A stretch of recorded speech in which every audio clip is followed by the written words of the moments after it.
And welcome back to Thoughts of the Roundtable with me, Matt Rebar. And me, Paul Laux. I almost said And- Chops. Look at you in your alter ego. I love it. And if you hear my voice, if you think my voice sounds bad, I am a little sick. I have like this wet cough sensation.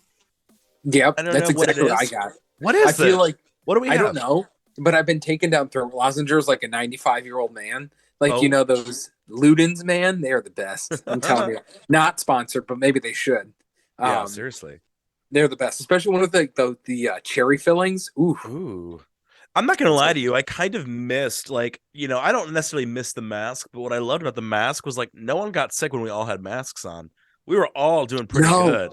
Wasn't You it know? like I'm going completely off the top of my head, so I could be totally wrong with this. But I think like there's usually flu death. There's thousands and thousands a year. I think there was 40 Mm-hmm. because of all the masking. Mm-hmm. It had gone down an insane amount. Wow. But yeah. So as we had talked right before this episode, we were kind of going over what we would talk about. We decided, because now is a great time to talk about the Twitter drama. Twitter. Okay, so Paul, I'll be honest with you. Twitter is one, was one, is one, whatever you want to say. It's one of my favorite social media. It really used to be because it was kind of it was like a group text. It was great for news, the timeline feature. Instagram and Facebook both did away with their timeline features, and I really like having that live kind of update feed. Great for posting articles, posting links. And I love the subcultures. I think Twitter had a better job of kind of incorporating subcultures. So it is really disappointing that I do think that we are facing not necessarily the death of Twitter right away, but certainly a premature decay, I would say, maybe at best. Mm-hmm. But let's start with you. I mean, do you still use Twitter? Be honest. Well, here's the thing. Twitter is really, really, and I don't know why I started following all the drama of this. I really don't, but I just did. And so I personally love Twitter. First of all, let's be honest. It is the best social media for breaking news, live events, up to date stuff. It's the best for if you want to rapid fire content or do text stream of thought. Yeah, stream of thought. Yeah. Yeah. And specifically its niche is say you're watching the Super Bowl. You get to see all the live tweets come in. You don't get that on Instagram. You don't get that on Facebook. You don't get that so I always loved Twitter for that. It was always it's the most instantaneous social media out there. Yeah. And there's if I ever see anything happen on live TV, I immediately go to Twitter. So I love it for that. I will admit that I didn't post a lot on there besides personal links and stuff. But I did enjoy just scrolling through it and just seeing what people are saying. And I'm good. So it's I don't know if we're going to see the death of Twitter, but if there's I'm so annoyed of that Elon bought it, because I'll say this, and hopefully you'll agree with me. It's I can't stand his need to. He thinks he's the funniest guy in the room. He thinks he's the hippest guy in the room. He's throwing out all these memes when he's really just an annoying dude. And what upsets me about people like Elon, right, is people oh, they're such a great businessman. Look at the amount of money, and it's dude, that's blood money that comes from Emerald, in the apartheid age of South Africa from your family, So it's so I really hate when people are oh, but look, they made this multi-billion-dollar company, hundreds of millions of dollars. It's yeah, it's really easy to turn $100 million into $1 billion. Yeah. Well, also remember, I can't turn $10 into $1 million easily, right? So, and also remember, he didn't start Tesla; he bought Tesla. Who ran who before he bought Tesla? Who was in charge of that? I think it was two dudes who came out who started it. Let me look at it. But he bought it, and people credit him with PayPal too. But he bought PayPal too. I'm pretty sure. I don't think he started PayPal either. But it's just annoying because it's just. He's got this weird ego attitude of how he's the best, how he's so funny, how he's such a genius, when I just don't buy it. he's been rich his entire life. Mm-hmm. He's never had to struggle for anything, and it's just annoying. Yeah. And but in a weird way, the fact that it's dying is kind of like that was the worst business decision he's ever made. And I also love how It is crazy. Like, um how did he get swindled? Because doesn't it feel like he got swindled? well, I think what happened is I'm convinced that he was never really expecting to buy Twitter. Yeah. I think his thought process is like, okay, I'm going to make some news for myself. I'm going to offer to buy it because that's, I'm Elon and I can do funny meme stuff. He Mhm. literally wants to be a living meme.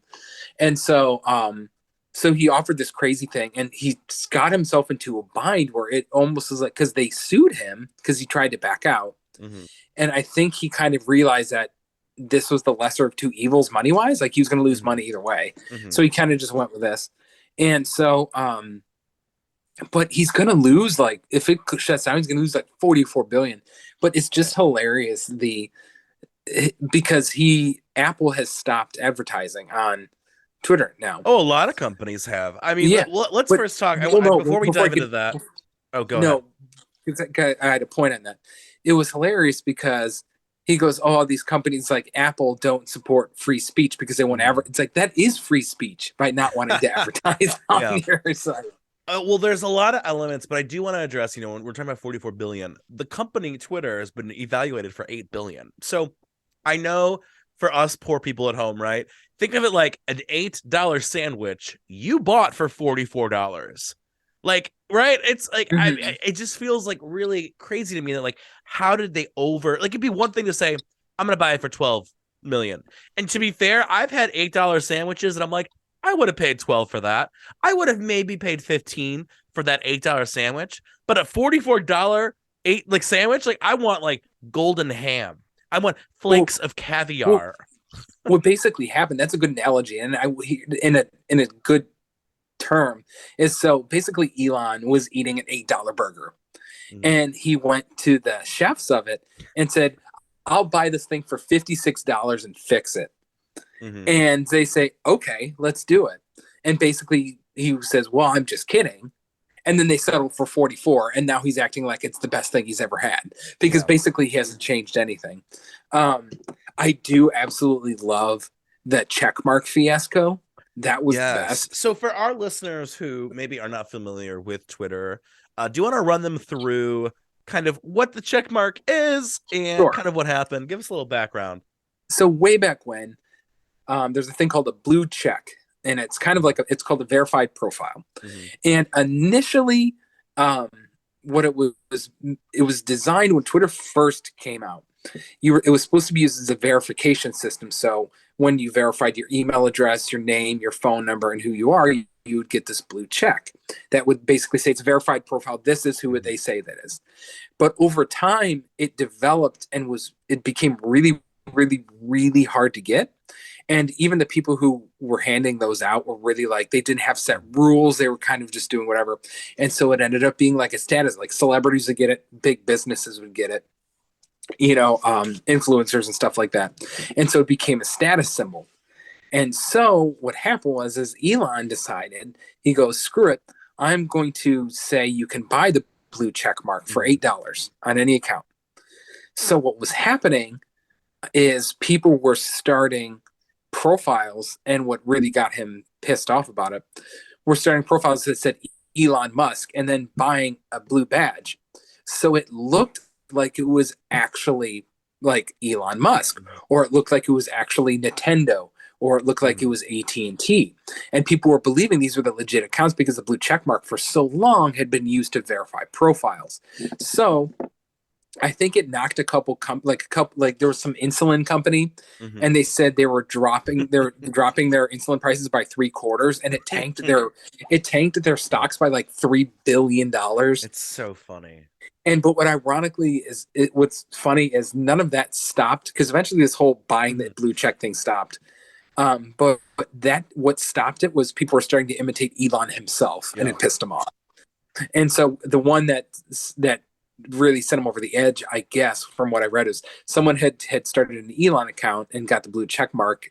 Took his profile picture and everything, and said Tesla just uses a little bit of child labor. It's not that big of a deal. And Here's so, the funny thing for me was before it was 8 a month, it was going to be 20 a month, which feels mhm, so out of touch that he thinks that, the average American, global citizen, whomever, can budget 20 a month for a blue check mark on Twitter. I mean, it just mhm. feels so out of touch. It almost reminds me of like, Well, he from is out of Arrested. touch. Well, of course, but like, it reminds me of Arrested Development when like Lucille Bluth is like, how much is a banana? $10? Like, it really, like, it just shows like, okay, dude, Mhm. because if he had been like, okay, listen, you pay $5 a month, $3 a month, I would have been like, okay, that's a scam. It's still a scam, but Or 20 okay, bucks a year. no, 20 a year. So it just was funny to me from the jump. But then two, I just can't believe, and here's the thing, I bet people said this to him and he just, thinks he knows best. When you're offering the same feature for everyone, then there's no distinction of this quote system. Because if Mhm. everyone from me to, Joe Smith down the road to Tesla the company to Elon Musk has the same check, right? It just feels ridiculous. So the new feature they're rolling out is it's going to be like gold is for companies, bronze is for like public figures, and then blue is for like verified users who pay money. And even that system feels a little questionable, a little like weird because like, well, what if I'm a company, but I can only get a blue check mark, and I don't know. It just Well, screams a money bag, really, to me. they they did roll out something else too. Go to on Twitter right now and go to any local news station in Mhm. where we're at. You'll see that they have the blue check mark, but under that it says official. So they started adding official tags to But verified here's the accounts. thing: the blue check mark is supposed to be official. So why now do we have the blue check mark, the check mark that means official, plus official underneath? It's stupid. It's just stupid to me. I don't Well, you know. bastard. Here's the thing. He screwed up the whole thing. And well, first of all, Elon will never admit when he messes things up. Here's the thing about Elon. Tesla is a good example of this. He promises the moon, literal moon, and comes through on almost nothing ever, Mhm. ever. And that's been Elon's MO forever. He's been rich forever. So let's just get that out of the way. He's been rich forever. He's had these companies forever. He didn't start Tesla. He didn't start PayPal. He didn't start Twitter. He got into all these because he's not some genius people think he is. Mhm. And so he promised, like the Cybertruck is one that never Mhm. came. Remember those tunnels he was building in LA? They're now parking lots. It's the What's stupidest. He so comes up with the upsetting stupidest about idea. what's so upsetting about the tunnels in LA is like that money could have gone to actually improving public infrastructure, actually improving, speed train technology, bus routes. I mean, there's so many in LA and in America. Like when I get when I get a little drunk, I always complain. The first thing I complain about is transportation in this country. We are light years behind Europe, Japan, China, every other quote major quote country quote has such better systems. You go to these European cities, it's so walkable, it is so friendly, it is so in terms of the transportation. I mean, we're so behind. I should be able to get on a train and get to New York in 2.5 hours. I should be able to get on a train and go to LA in 6 hours. But I can't do that because we're not putting money there. And also, I'm talking to you, airline companies. You're part of that problem because you are trying to, still. And by the way, I had a flight recently. Oh my God, I'm just getting so angry, Paul. I am like Well, squeezing you're this right with all pen. these things. Okay. I'm gonna call him out. I don't care. I had a flight to New York. This was a couple weeks ago on United, and I was not allowed to take a carry-on bag, which was the Why? first.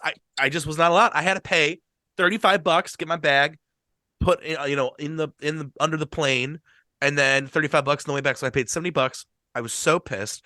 I'm like, I remember taking all sorts of flights in the past where I could just bring a carry-on back. So it's like You had to pay for a carry-on. I had to pay. I was not allowed to carry on. I was not Did allowed to carry anybody on have back. carry-ons? Well, I think some people did, but I, for some reason, was not allowed. I don't know. Maybe I was in the poverty section. I don't know.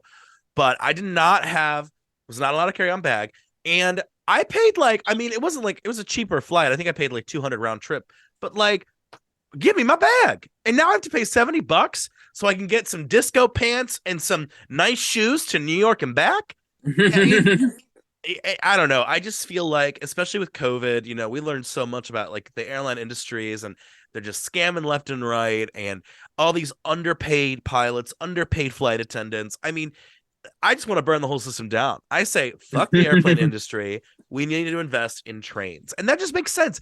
It'll be so much easier to go on a train. I mean, yeah, we'll probably still have TSA and stuff, but like, you know how the flights, then by the way, flight seats are getting shorter. And I feel like I'm going crazy because like, like in Seinfeld, it'd be like the airplane humor and you're like, this is so stupid. It's airplane humor. Yeah. But like, really, it's like it's so timely because the airplanes just keep getting worse. You remember that brief moment when I think it was United who was considering putting bicycle seats on a plane?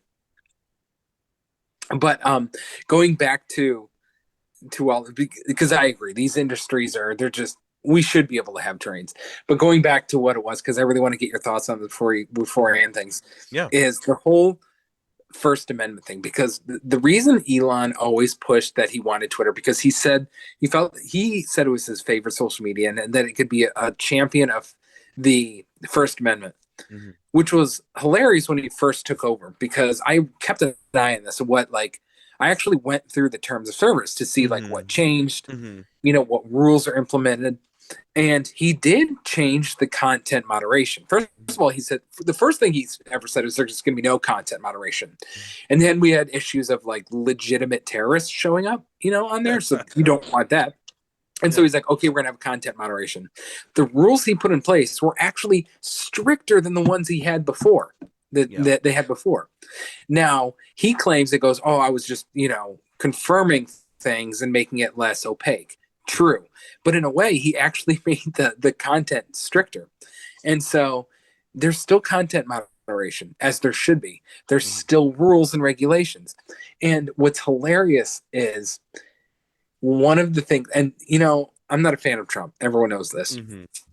But he did one thing that I thought was absolutely hilarious, and it's his lack of doing something. Because when he was going on about this, because Trump had famously his account had been suspended, and so Elon was the guy who was like, I'm going to bring Trump back to Twitter. I'm going to bring Trump back to Twitter. I'm going to bring Trump back to Twitter. So he finally gets hold of Twitter, and sure enough, he does a poll on his Twitter or whatever. Should I bring back Trump? Yes wins. So he unsuspends Trump's account. Trump's response is, no, man, I'm good. I'm not going to come back. Which is so funny because of the amount of, I mean, I don't want to be inappropriate for our more, pearl clutching, but the amount of butt eating that went on for Donald Trump to then go, I'm not coming back to Twitter. I mean, it is absolutely just desserts. It really is hilarious. Like cherry on the cake on that one. It's one of the funniest things ever that he wanted to champion. So I'm going to bring him back. So he finally unlocks his account, and Trump is like, "No, man, I'm going to stick with my Truth Social." I laughed so hard when I saw that, man, because it's just, Elon drives me freaking nuts because he thinks he knows it all. He thinks he's hilarious. He thinks he's the biggest guy in the room, and he's just not any of that. And nothing he ever says comes to fruition. Nothing he ever, and it's just, I don't know. He thinks he's just some edgy dude, and it's just annoying. He's just annoying. So I read an article that talked about like what's going to happen, and a lot of the theory is that because they fired a lot of people, it looks like they're trying to trim the staff because finances. We're going to see. Wait, can I interject on that point real quick? Yeah, of course. Sorry, just that one point because I didn't want to blow by it.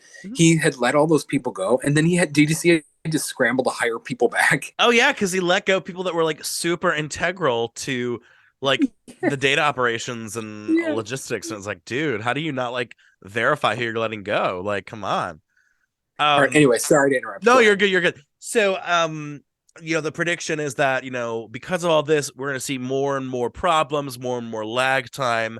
I think that they've said 1 million users have somewhat dropped in the last couple weeks. I'm assuming these are people who personally just ethically don't want to deal with anything that Musk is tied to. But in terms of long term, I mean, I'll be honest, Twitter has never fully reached the heights of Facebook, YouTube, Meta, and now TikTok. I mean, TikTok's really blowing up the numbers too. I Well, Meta's don't going to crash and see. burn this stupid metaverse, but Oh that's my a god, whole the other conversation. metaverse. Imagine spending all that money on the fucking metaverse. Um, so I think the idea is what's probably going to happen is what we're going to see maybe the next year is it just becomes a less like it's hard to use, it's not working, there's like issues with it, and I don't know. I mean, will it ever fully die? Who knows? Will it be something that people want to use or don't want to use? Does it become, quote, this more hub for conservatism and for these values that Elon Musk has connected himself to in the name of free speech? Elon has talked about bringing back Vine, which the response that I've seen has not been positive to that. Feels like people are like, dude, Vine's 2013. We're on TikTok Mhm. now. I don't know if it makes sense to bring back Vine, especially Well, when Twitter itself is not necessarily performing as well as it could be or should be to its peers. So I don't I, know. I, What do you think is I going have to a happen? point. Well, I have a point on that too, and Yeah. I'm glad you brought that up because I forgot about that. Because that was another one of his edgy things. Was I'm going to bring back Vine, Mhm. and I guess a couple of his engineers approached him and said, "Let's take out the fact that people have generally kind of moved on from Vine. Yeah. There's Reels now, there's YouTube Shorts, there's TikTok. Vine, it was a flash in the pan. It was beautiful, but we've moved on. Hmm. Take all of that out. The systems that Vine was built on, I'm talking the code, the data, Hmm. the software, none of it is compatible with like today's systems because it's been gone so long. Yeah. And I guess this engineer told Elon, he goes, "You need to stop this shit." He goes, "This stuff can't work." He goes, "You don't have the resources, you don't have the time, you don't have the knowledge anymore because you got rid of it all to Hmm. do these things. And now you want to bring all this stuff back. You're going to promise the moon, and either A, it's not going to happen, or B, it's going to come back and just be so horribly buggy Hmm. that it won't work." Here's the thing. I don't now that if Elon hadn't bought Twitter, I think Twitter would have eventually faded away. I don't think it would have been like abrupt and gone. I think I it think it had would the potential to be a niche social media, kind of like a right. Tumblr. I mean, because even Well, Tumblr, let me finish. Tumblr is still around. Like it's not Right, gone, but it's still around. right. Well, anyways, so I don't think it would have. I think it would have just gone the Tumblr route, where it would have faded into the background. Hmm. But now that Elon has it, I don't think it's going to go away because that would be basically him admitting defeat, I guess, in a way. And I don't really see him doing that. Um, what I do unfortunately see happening is the thing is he doesn't know how to run companies like this.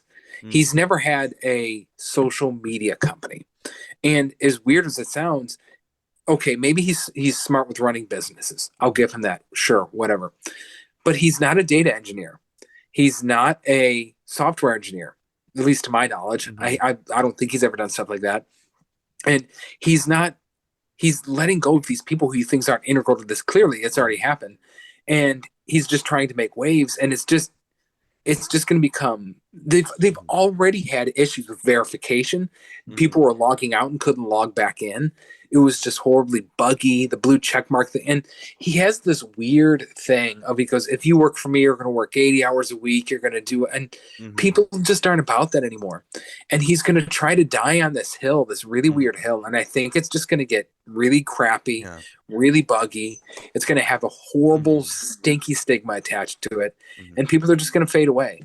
What And sucks though to me is like when he says we're going to work 80 hours, the people that are really affected by that are people who are here on work visas who have yeah, to meet these demands. It's really easy for Sally Struthers and, Sam Smith who were born in the USA and could, leave Twitter and go work somewhere else and not have to worry about deportation or finances, etc.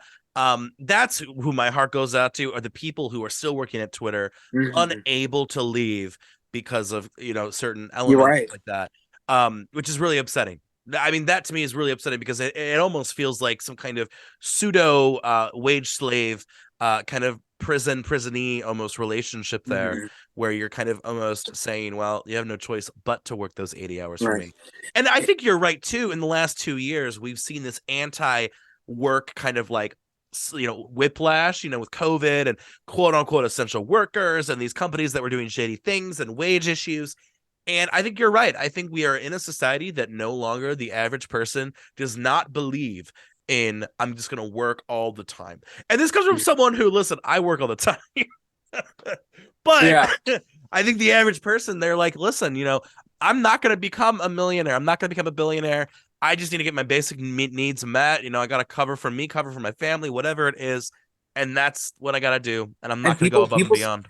people started putting their families back over their jobs in reality, and honestly. 100%, as they And should, so, as they should. but going back to the situation, and he's already kind of showed his hand with this too, Mhm. is that he doesn't really care, as he, I guess, from the business stance, shouldn't. He doesn't care about the users. He doesn't care about you being on Twitter. He doesn't care about me being on Twitter. What he does care about is big companies being on Twitter. AT&T, Pepsi, these huge massive corporations. Those are the ones he cares about being on Twitter, because those are the ones who pay the bills. But they're not But going to pay the hold, bills because of this whole hold, fiasco. They stopped their spending, Paul. well, no, here's this too. You forget that. So they stopped their spending. Okay, they're still there. What will be the end of Twitter is if companies start saying, is it worth it to even be on this platform anymore at all?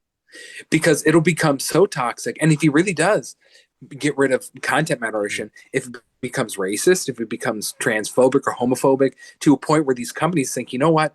I don't want to be in this space anymore. I don't want my company in this sphere anymore. I don't want my name in this dialogue anymore. We're leaving, entirely cutting it. That is when things are going to turn. When companies not only are not spending their money, but they're not even there anymore. I That's don't think that's going to happen. I think, we live in a capitalist society where they have the 30 million followers. They're going to pimp their product to those 30 million people. I think it'll become less of a main focus. They'll probably create stuff for TikTok, create stuff for Meta, create stuff for YouTube that gets recycled over to Twitter. If anything, I think what we'll see is, small companies, startup companies, they're probably not going to even start a Twitter account, right? They're just going to focus on Meta. They're going to focus on TikTok. I know right now, if you look up content creator jobs right now, where they all focused? They're focused on TikTok. And that's where everyone wants to be even focused on. Even industries that don't make sense to be on TikTok are focusing on. 100%. I think to be fair to Elon Musk, which I can't believe I'm saying that. To be fair to Elon Musk, I think people were kind of over the Twitter wave anyway. The only brands that I think were really there were the ones that had millions of followers because they joined back in 2009, 10, 8, 11, that high time to be on Twitter, right? Or people like Wendy's, who made such a niche name for themselves. 100%. And I don't see them giving that up, but I could see them not putting a focus on that content. Absolutely. Yeah. But Paul, if you have 70 million followers on whatever platform, you're not just going to abandon that. It depends on how much of a statement you want to make. But let's be real. All these companies, this is what I hate, right? The same companies that donated for Pride are donating right now to FIFA's World Cup is it Qatar? Qatar. So it's like, Coca-Cola. Oh, here's 7 million for the gays. Oh, here's 7 million for, a country that, has X, Y, and Z problems with, human rights. It's like, at the end of the day, these companies don't care enough. What they care about? They care about their money. And if they can get the publicity, no matter what the factors are, I don't think they care. I don't. You have a point. And maybe I'm wrong, but it'll be interesting to see what happens. That's all I can say. I mean, I don't want to say I'm right, but I think, what's probably going to happen is there's going to be less focus on, Twitter specific content or, just recycling over content from other streams. So, all right. Well, you know what? We had a long discussion. There is My voice is raw. I know, right? There is one thing that we both know. If we had $44 billion, we'd spend it a hell of a lot better than Elon Musk. That is what we know. I'm buying Lake Erie. Ooh, I want a seal sanctuary. Can I get a seal sanctuary on Lake Erie? Yeah. So I get all my seals. And I'm like, get the beach ball. Get the beach ball. You bitch. Get the beach ball. Oh, Lord. Okay, you can tell I'm loopy. By the way, this episode unofficially sponsored by Hard Mountain Dew, Paul. Wait, is that alcoholic? It's alcoholic Mountain Dew, no caffeine. It comes in cherry, watermelon, Baja Blast, and regular. And it's 120 calories. And boy, zero sugar. It's phenomenal. The flavor profile. It might be I'm a actually, top. It might be a I'm actually, top three yeah, of all time seltzer for me. Honestly, I'm I'll be actually honest. surprised Mountain Dew would do that. To be honest. Oh, everybody's in the seltzer game. I'm surprised Elon Musk hasn't, bought Truly Lemonade for like $1.5 billion or something. Um, All right. well, hey, it's good seeing you. We got to do this again soon. Actually, I have an idea, and I would love to do it next week. And we've done this segment many times before, perfect for the holidays. So stay tuned. We'll have to get on that. So, all right, I can tell Paul's like, I'm over this. Peace out, you guys. Later.